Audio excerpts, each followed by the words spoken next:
Καλησπέρα σας. Από ό,τι έχουμε δει μέχρι τώρα έχουμε μια πάρα πολύ καλή ομάδα και πιστεύω εύκολα θα κατακτήσουμε και το πρωτάθλημα και το Conference League. Καλή συνέχεια. Ας μιλήσουμε. Καλησπέρα.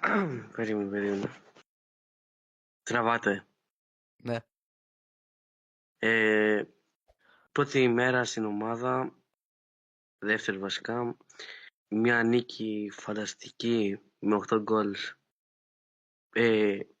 εναντίον την Nike, μια ομάδα που είναι το φαβορί του αθλήματος. Μη γελάτε κύριε. Συνεχίζουμε το πρωτάθλημα, πάμε Αργιανάρα.